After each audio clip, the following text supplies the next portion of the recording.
Hi folks, it's Andy again here in his man cave. We're going to look at rebuilding the RD350LC again. This is part 3. And as you know from the other videos, none of this is rehearsed. It's just myself and my daughter messing about in the man cave. But what I want to do is just show you a really good modification to the RD350LC, and through my eBay website advert, call it what you want, there's quite a few people now asking me to complete this work for them. Basically, if you've got an old LC and if you haven't completed this mod, you will have oil leaks. It will drip, and it doesn't matter if you spent hundreds and hundreds of pounds on your bike. This is one of those frustrating issues that will haunt you until you do this job right. Basically, the LC, even if you've new cranks, new seals, etc., unless you do this, will leak from the clutch push rod seal and the gear change shaft. And I just want to go through in simple steps what causes. So let's delve in the engine and see what's required. So, just taking the gear clusters out there, this is where the problem arises. So basically, here's the gear change shaft, and you'll see, hopefully that'll show up on the camera, there's a groove worn there. Now, prior to doing this modification, exaggerated, the gear change shaft will oscillate within the confines of the aperture, okay, which will cause wear and will also wear this shaft.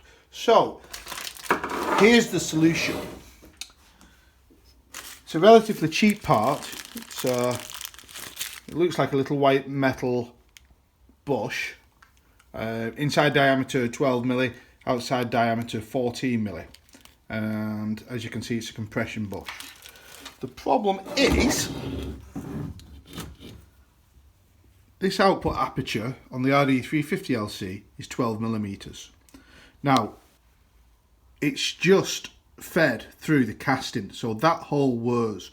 So what you need to do is you need to machine this hole and insert this bush, which isn't the easiest thing to do. Now, how I got around it, and I haven't got it in situ, but basically I attached everything to the pedestal drill, and using various feeler gauges, etc., I supported the casting within the bed of the pedestal drill.